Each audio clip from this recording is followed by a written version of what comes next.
Welcome to my test of this Reboot of the UV82. The usual stuff in the box, fairly good quality earpiece this time around. Got lots of them though. Not sure I need another one. Usual dual band antenna and the sketchy charger. This one had something in it, it seemed to rattle, but I'll show you what that was later. Standard UK adapter. Out of the box it feels fairly nice, not too bad, you know, reasonable. £25 delivered to the UK, this radio. Claims to be a tri-power radio. We shall test that out later on and have an output power of 8 watts, but we shall see.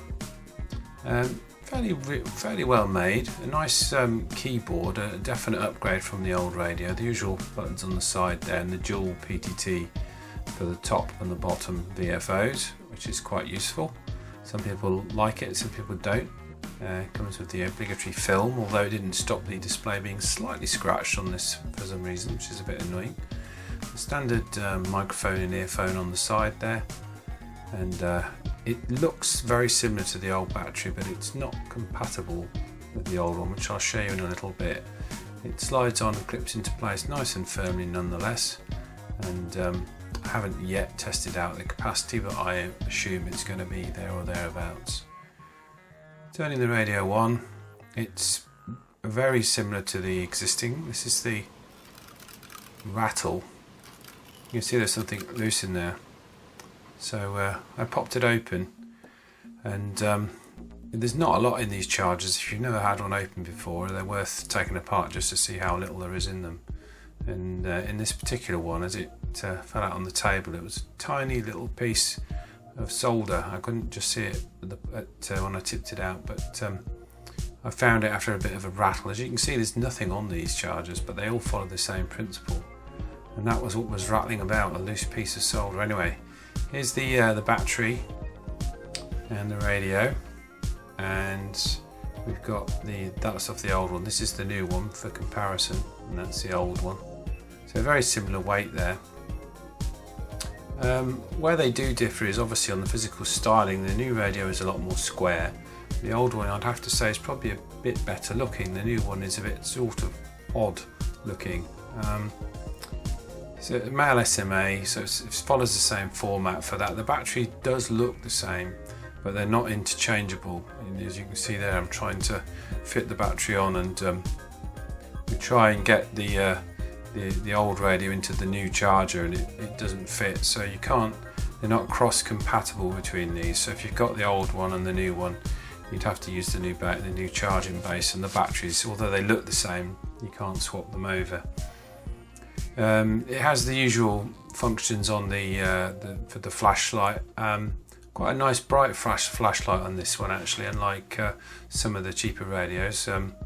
A little bit tight to release the battery off the side of this. The original UV82 was the same, so that doesn't change there. But as you can see, looking nice and close up, the finish is nice on this. You know, it's supposed to have these tri-powers, these 3 different levels of power. And certainly the original UV82 only had high and low, and this is supposed to have 3. One slight letdown was this battery clip. It's very, very cheap, and compared to the old battery clip, this is flimsy looking. You can see the design of that, it's all one piece, so that's a definite downgrade for that. I've never seen such a poor quality battery clip. I wouldn't trust that for any kind of rugged use, that would just snap.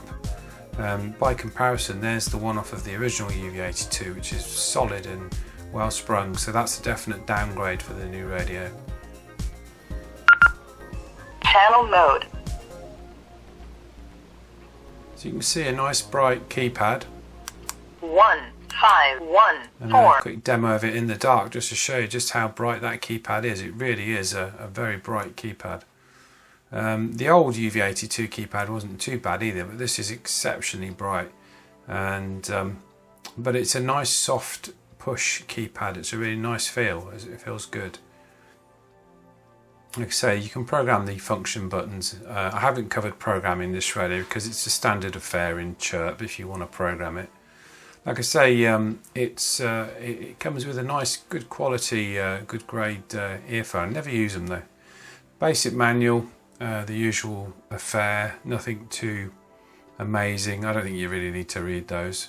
For the field strength test, Just thought out of interest I'd test it up against the old radio here. This is the old radio, and it always has performed quite well for me out in the field, this radio, and we see very similar performance between the two. The antennas are similar, they're not quite, the new one is a little bit shorter than the old one, but as you can see here, the performance of the two radios in terms of field strength at this distance is pretty much identical.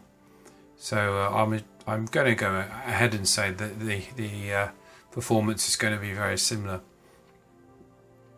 but we shall certainly see.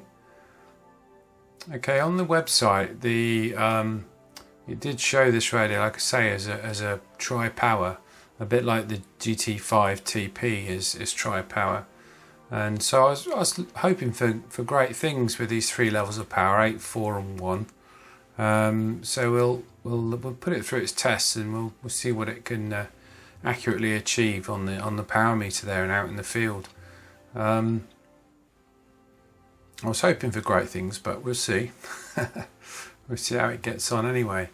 So we'll take it over to the power meter and stick it on the power meter. This is the original UV82 on UHF, so it's about 2.5 watts. Okay, 2.5 watts, and the original UV82 on VHF is about 4.5 watts there. Now the new UV82 on UHF is 3, so it's slightly higher. And again, so yeah, about 3 watts. The new, nice over the 5 watt mark there for the new one on VHF, so a slight improvement, but certainly not 8 watts.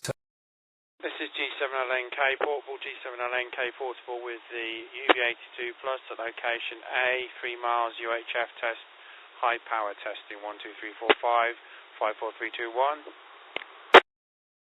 This is G7LNK portable with the UV82, the original UV82, location A, approximately 3 miles.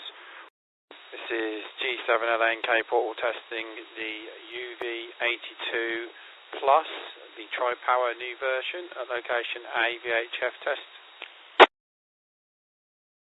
This is G7LNK portable testing the old UV82, the old UV82 VHF test at location A, approximately 3 miles, 1, 2, 3, 4, 5, 5, 4, 3, 2, 1. This is G7LNK portable testing the UV82 Plus at location B, approximately 6 miles, UHF high power test, 1, 2, 3, 4, 5, 5, 4, 3, 2, 1. This is G7LNK portable testing the original UV82, the original UV82 location B, approximately 6 miles, 1, 2, 3, 4, 5, 5, 4, 3, 2, 1, high power UHF test. This is G7LNK portable, with the new UV82, the UV82 Plus at location B, approximately 6 miles, VHF test, 1, 2, 3, 4, 5, 5, 4, 3, 2, 1. This test is in high power. This is G7LNK portable testing the UV82, the original UV82 at location B, approximately 6 miles, VHF test, 1, 2, 3, 4, 5, 5, 4, 3, 2, 1. G7LNK portable, with the new UV82, the UV82 Plus at location B, approximately 6 miles, VHF test, 1, 2, 3, 4, 5, 5, 4, 3, 2, 1. This test is in high power. This is G7LNK portable at location B with the new UV82, the UV82 Plus, location B on mid-power VHF testing, 1, 2, 3. G7LNK portable with the new UV82 Plus, location B, on low power testing, VHF test. The UV82 Plus, tri-power radio on low power, 1, 2, 3, 4, 5, the quick brown box just over the lady dot. As you can hear from that test, there's not a huge amount of difference between the two radios there. And I have to say the usual suspicion of this being an 8 watt radio, as you could tell, was obviously shot down. It certainly isn't an 8 watt radio. I'll read you off the test that I got on UHF and VHF for this new radio. On UHF, low power setting gave us 0.5 watt, medium power setting gave us 2.1 watts, and high power setting gave us 3 watts, as we saw. On VHF, low power setting gave us 1 watt, medium power setting gave us 3.5 watts, and high power setting gave us 5.2 watts. So it's certainly not too shabby, but it's certainly not an 8-watt radio. And the performance there, as I think you'll be able to gather, is very, very similar for the original UV82. And I have to say, I think I prefer the styling of the original UV82. It's certainly got a better belt clip. So, you know, I can't really recommend this new tri-power version of the UV82, particularly if you've already got the original UV82, the old radio, which you can still get actually checking on the marketplace. So I wouldn't go rushing out to get one of these. It's certainly not a bad radio, but I actually prefer the styling of the old radio. So, but you know, that's subjective. You know, you may well prefer the new style of it, and you might like the flexibility of having the extra power setting, the mid-range setting, which might extend your battery life. I mean, if you notice on the audio test there, it didn't really make a huge amount of difference to the signal, but it certainly would make quite a difference to your talk time if you was using the radio for extended periods. Okay, well, I think we'll wrap this up. The next radio I'm going to be testing, I'm certainly expecting a little bit more performance out of. So please tune in to the next video to see what radio that is and how it performs. Yeah, I think we'll wrap it up there.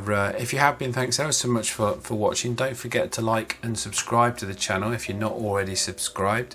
It really helps me when you click like. It helps rate the videos higher in the Google rankings, and it improves things all around. So if you could, that would be really, really great. Okay then, I'm going to leave it now. If you have been, thanks ever so much for watching. We'll catch you on the next one, 73. And very quickly before I go, I just need to say that the winner of this month's competition for the Zastone Mini 9 is Michael Laughlin. Michael, if you can get in contact with me, I'll get this radio sent off to you. I've messaged you on the original video if you want to have a look at that. And congratulations and enjoy the radio. And I'll be announcing details of another competition in the next video, so stay tuned for that. Cheers now.